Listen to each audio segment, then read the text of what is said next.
Hey besties and welcome back to my channel. In today's video, I'll be talking about things in K-pop that need to change. Some of this stuff is just about things that could be added in the K-pop industry, taken away, or just completely changed. Now, let's get started with the video. This is kind of a smaller one, but I feel so bad for those idols that get their hair dyed like every other month, especially when they talk about how it's affecting them. I feel like it's even worse when you got the added on flat irons or curling irons that have heat and usually poor diets that could be making their hair even worse. There are definitely some healthier hair dye options like hair color wax or temporary, so there's not so many hair permanent colors at the same time, or just protecting their hair better. It just doesn't make sense to be, because isn't their appearance very important? So, why would half of them have fried or damaged hair when it could just be managed more properly? Even though I do like seeing these creative or pretty colors on these idols, I do think they'd need to stop getting their hair bleached and damaged so much, or at least find better alternatives. I swear I don't remember a group names being this bad before. I know there's some great ones out there still, but I feel like there's been an overload of bad group names in 4th gen recently. I could understand if it's a name that stands for something or has some sort of wordplay, but group names like Kepler, Zero Base One, or even IVE just sounds so weird and has no context to it. I genuinely feel like they just pick random words or letters out of a box and just go with it. I know the group isn't the most important thing to a group, but it can be pretty off-putting, and it just makes it better to have a group name that actually makes sense. This is also something that I've noticed recently with how a lot of people see like 5-second clips of an idol doing something or saying something with absolutely no context behind it, then making assumptions about what they did or accusing of them of something that has nothing to do with the video. Now, there are many cases where context isn't really needed and an idol does something that's problematic, but it's really annoying where we don't even know what's going on in such a short clip on Twitter. Then people wanna start making baseless claims that most of the time don't even make sense. I think a good example is the recent Wanting video where that kid came out of nowhere and was going towards her, then people started calling her racist. It's just so stupid to me, because we don't even know what that boy's race was, and her being a little startled being seeing someone come up to her out of nowhere is a perfectly valid response. Cues, I know you all would act the same if that happened. Or even instances where an idol is looking at someone without smiling and y'all immediately say they're being mean or judging them. Of course idols should be aware of what they say and do, but they shouldn't feel the need to be scared of making a simple facial expression because their words someone might accuse them of being rude. When it comes to situations like that, I think we all just need to wait until there's more context, or just not take things out of context in the first place. This is something that I honestly never understood and personally feels like it sets the idols group up for failure most of the time, or just does nothing. Now, I don't mean when idols become judges, because I think it's pretty cool and helpful, but I mean when idols who've already debuted participate in idol survival shows. First off, it just doesn't make sense considering they're already in a group of their own, so why do they need to go through the difficult process of becoming an idol when they already did? And then if they actually make it in the final lineup, how are they gonna be in 2 groups at once? I also feel like it's just really unfair to the actual trainees that are there, especially when the idol participating has been around for a while, like when Hua was in Boys Planet. Of course I know it's not the idol's fault because it's the company that's putting them in these weird situations. But it's just so stupid when they put idols that already have a pretty good career and great skills. That's like putting Momo in a dance competition with trainees that have little experience in dancing. I kinda understand if their group is flopping bad and hoping them appearing on those shows will give them or the group a second chance, but overall, I just don't understand. Before I start, just know that I may discuss some topics that may be triggering, so please skip if needed. This is something that I've never truly understood, because I get that idols need to keep up a certain appearance to the public and not every idol is forced to have an extremely harsh diet, but many of these so-called diets have gone too far, and I feel like it's kinda pointless. Besides appearance, many companies want their idols to maintain within a certain amount of weight and figure, and with maintaining weight comes with certain diets and exercising, but practically having them starve themselves is not gonna help them keep a consistent weight. If anything, it'll make it worse. I'm not a professional on fitness and wellness, but I'm pretty sure that people need to eat some food and drink water to get nutrients and able to have energy, and when you're constantly starving yourself, you barely have any energy. This is so dangerous since these idols have to have high energy with dancing and singing or rapping. We've unfortunately seen moments when idols have passed out on stage due to a combination of overworking and lack of nutrients. If these companies keep having them on strict diets where they only eat half an apple a day, it could seriously ruin their health permanently and won't be able to perform well. I think out of everything, this is something that needs to change the most because it involves their well-being. Some of the fans are also at fault for pushing these ridiculous body standards on idols and complaining the moment they see an idol gain 1 pound in a healthy way. I know the body shaming will most likely never go away, but I hope that fans and companies alike can understand that the idol's health comes first and they need a healthy diet to actually do their job properly.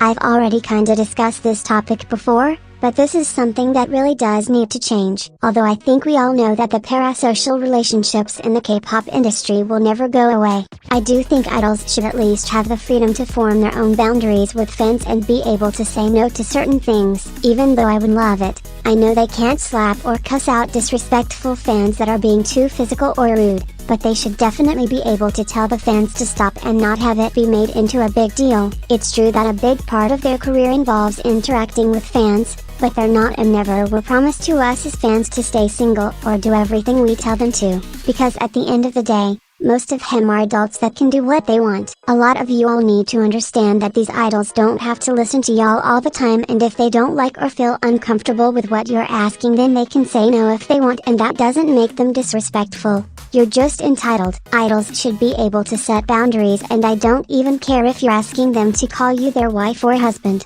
If they don't want to, then they shouldn't feel pressured to. Although this one isn't as bad, I honestly feel like they're setting some of these idols up for not really failure but definitely not preparing them the way they need to. Now, I do understand that some companies have deadlines for when these groups should debut, and it would be a bit unfair if everyone except 1 or 2 members weren't as developed in their skills and they had to hold back their debut date because of that. I also definitely understand that there are many idols out there that have improved a lot over time and showed their talent. But I don't think it's right when these companies give them a position that they weren't ready for, like rapping, giving them very little training, then sending them off to debut when they know they aren't prepared. I know this is a situation that just depends, but I hope more companies take the time to give these soon-to-be idols positions that actually fit them and give them proper training as well. This is a huge issue in K-pop that I don't think will ever be fixed, unfortunately, but I do think there are some ways that can make it better or at least prevent it, if they don't have it already. Some cultural education classes would be a great start, and classes that actually talk about why doing things like saying the N-word, cultural appropriation and more are wrong and offensive. Now if these idols are aware and just don't care, then that's on them. But I do believe that most of these idols are just ignorant or stubborn and probably just have the wrong idea about cultural appropriation. This isn't me trying to excuse them at all, but it's more of an explanation as to why this happens all the time. If there's a constant pattern of idols doing it, then there should be some action towards it. I feel like there should also be a penalty if they do something offensive, such as if one of them says the N-word or wears something offensive that wasn't picked by a stylist. Then they should either go on an hiatus and do something to show their apology rather than just a no-fap apology. There's only so much insensitivity fans can take before then stop supporting the groups. So if they want to be smart, then it'll be better to teach these idols on why they need to be more sensitive to what they say.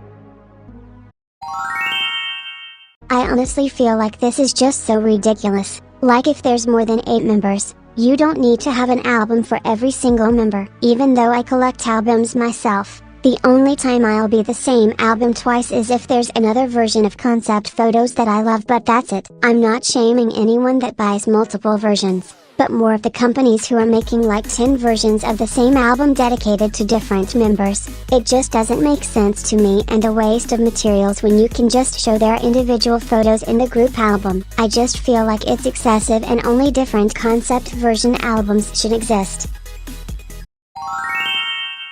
Now this is something that I'd actually like to see more, where companies actually take these fan-made lightsticks into consideration and make them official. There are a lot of lightsticks out there that are very pretty and fitting for the group, but there's also a lot of them that are so ugly. I've seen so many fan-made lightstick designs that are so pretty and much better than the actual one. So I don't know if this has ever been done before, but there should be a contest where fans make their own lightstick for a group that doesn't have one yet, and the best one becomes the official one for the group. I think it'd be a good way to involve fans more and give the group better lightstick options. This is another thing I would love to see more in K-pop, because it's something that's creative and adds something more to when groups are promoting or preparing for a comeback. I think stayc did it, but I need to see other groups doing these cute interactive websites that match the theme or concept of their upcoming comeback. For example, New Jeans had their whole Powerpuff Girl concept for their pre-release, so it would have been so cool if they either made a mini-game or a dress-up game. Another good one would be for Red Velvet. Like in Zimzee Labim era, they could have made a fun website with games where you find the robot in a cluttered picture, since the album cover is very chaotic and has a lot going on. These are just some examples, but I feel like it'd be something fresh to K-pop and something that fans can interact with more and get more excitement and attention to these groups' comebacks. I don't know if it's just me, but I miss when groups would show more raw and authentic dance practice videos where they're just in casual clothes dancing in their practice room. The thing I don't understand is why some groups have two performances videos for the different outfits they wore in the music video, then another dance practice that has intricate camera work, and essentially another performance practice. At this point, it shouldn't even be called a dance practice if there's no practice, it's just a performance video with casual clothes on. I don't mind the performance videos or ones with crazy camera work if they have an actual dance practice video that's just normal. I do think the stylish ones like Twice's Scientist or even the goofy ones like BTS 21st Century Girl are cool, and I know there's still some plain dance practices out there, but I just wish there were more so we can see the actual dance more. And that's the end of the video. I hope you all enjoyed. Please like and subscribe if you'd want, and have a good day. Bye besties.